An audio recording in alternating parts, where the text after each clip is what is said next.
Hello welcome everyone. Welcome to agriculture study 333। दोस्तों, एक बार फिर से हमारे इस चैनल पर आप सभी लोगों का बहुत बहुत स्वागत है।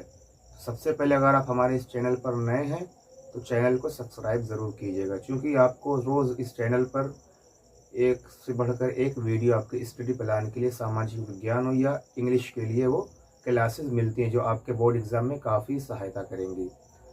दोस्तों, आज से हम जो अपनी नई सीरीज शुरू करने वाले हैं वो आपका अर्धवार्षिक परीक्षा शुरू होने वाली है। उसी के लिए हम पूरा एक मॉडल पेपर क्या क्या आपकी अर्धवार्षिक परीक्षा में वो आ सकता है, उसी के हिसाब से हम बहुविकल्पीय प्रश्न आज कुछ लेके आए। 3-4 दिन हम बहुविकल्पीय प्रश्न सॉल्व करेंगे, फिर उसके बाद अति लघु उत्तरीय और लघु उत्तरीय प्रश्नों और फिर दीर्घ उत्तरीय प्रश्नों को सॉल्व करेंगे। तो आज हम इस बहुविकल्पीय प्रश्न को लाए हैं जो आपके एग्जाम में काफी महत्वपूर्ण भूमिका निभाएंगे। तो चलिए हम शुरू करते हैं बिना देरी किए हुए। तो आपके लिए जो सबसे इम्पोर्टेंट प्रश्न पहला यही बनता है कि नेपोलियन की पराजय कब हुई। यह आपको प्रश्न ऐसे पूछ सकता है, नेपोलियन बोनापार्ट की वाटरलू में पराजय कब हुई। ठीक, तो क्वेश्चन किसी भी प्रकार से पूछ सकते हैं। अगर आपको ये दिख गया पराजय और नेपोलियन की पराजय कब हुई थी, तो 1815 ईस्वी में नेपोलियन बोनापार्ट की पराजय कब हुई थी। 1815 ईस्वी में नेपोलियन बोनापार्ट की पराजय हुई थी। आपका पहला क्वेश्चन जो आपके लिए काफी महत्वपूर्ण सिद्ध होगा आपकी अर्धवार्षिक परीक्षा और वार्षिक परीक्षा में भी ये काफी इंपॉर्टेंट प्रश्न रहेगा। ठीक, नेपोलियन बोनापार्ट की पराजय कब हुई? 1815 ईस्वी में। सेकंड क्वेश्चन आपका क्या बनेगा? फ्रांस की क्रांति के समय फ्रांस का राजा कौन था? फ्रांस की क्रांति के समय फ्रांस का राजा कौन था?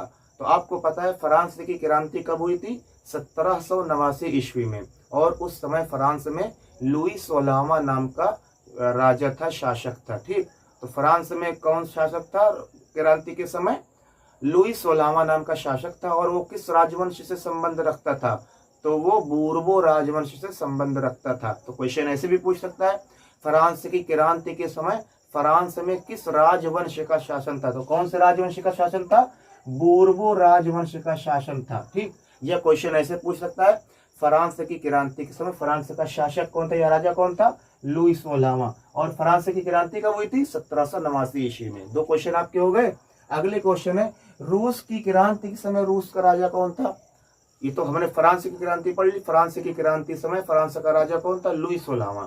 और रूस की क्रांति जब हुई तो रूस की क्रांति के समय रूस का राजा कौन था?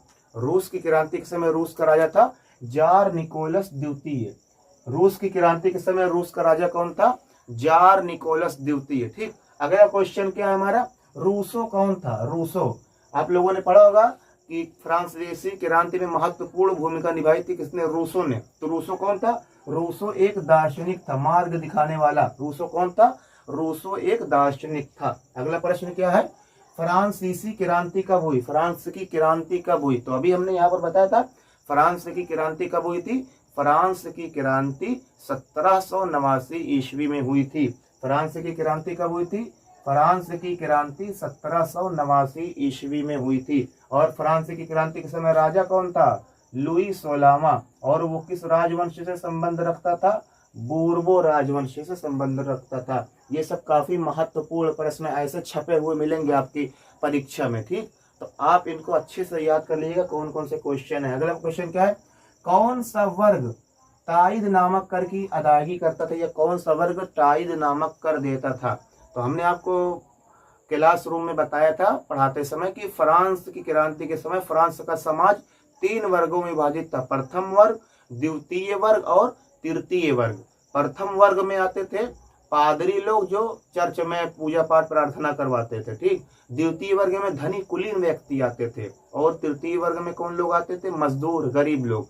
प्रथम वर्ग और द्वितीय वर्ग यानी कि अमीर लोगों को और पादरियों को कर में छूट प्राप्ति थी। इन लोगों को सरकार को कर नहीं देना पड़ता यानी टैक्स। लेकिन जो तृतीय वर्ग के लोग आते जैसे मजदूर हो गए, अदालत में काम करने वाले लोग, ये सब तृतीय वर्ग में आते थे। ये लोग सरकार को भी कर देते थे और पादरियों को भी कर देते थे। तो ये जो लोग तृतीय वर्ग में थे ये लोग प्रथम वर्ग के लोग यानी कि पादरियों को जो कर देते थे, कर यानी कि टैक्स, उसे किस नाम से जाना जाता था? टाइद नामक नाम से जाना जाता था। तो कौन सा वर्ग टाइड नामक कर देता था?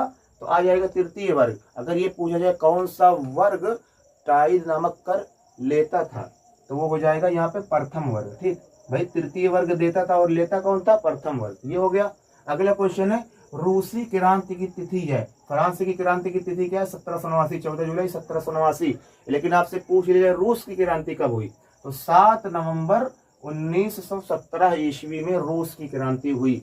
7 नवंबर 1917 ईस्वी में रूस की क्रांति हुई। ठीक, अगला प्रश्न है, लेनिन द्वारा गठित की गई सेना का क्या नाम था?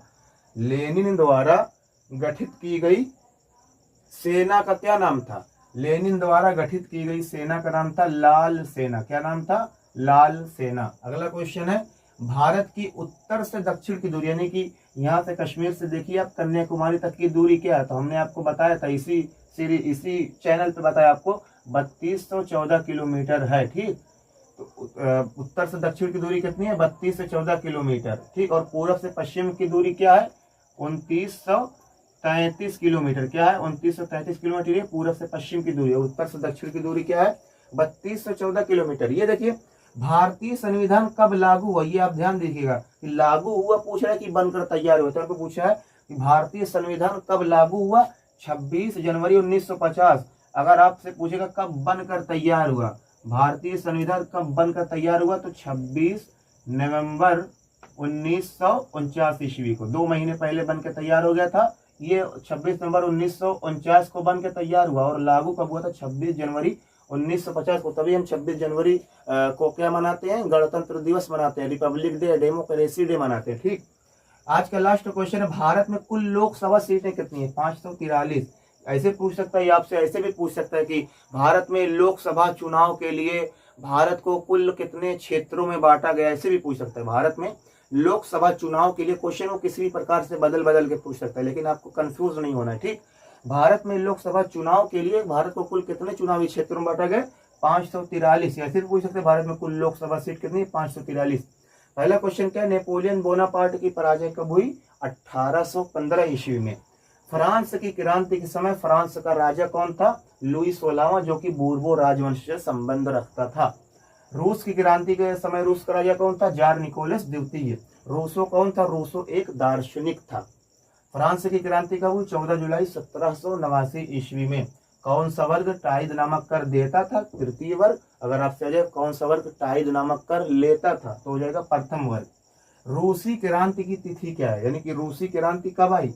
7 नवंबर 1917 ईस्वी को। लेनिन द्वारा गठित की गई सेना का क्या नाम है? लाल सेना। भारत की उत्तर से दक्षिण की दूरी 3214 और पूर्व से पश्चिम की दूरी 2933 किलोमीटर। भारतीय संविधान कब लागू हुआ? 26 जनवरी 1950 को। और कब बनकर तैयार हो गया था? 26 नवंबर 1949 को। भारत में कुल लोकसभा सीट कितनी? 543। यह क्वेश्चन ऐसे पूछ सकता है, भारत में लोकसभा चुनाव के लिए भारत को कुल कितने चुनावी क्षेत्रों में बांटा गया है, तो कितना हो जाएगा? 543 तब भी रहेगा। तो फिर अगले कल इसी तरीके से महत्वपूर्ण क्वेश्चन के साथ मिलेंगे। अगर आपको वीडियो पसंद आई तो वीडियो को लाइक और शेयर जरूर कीजिएगा।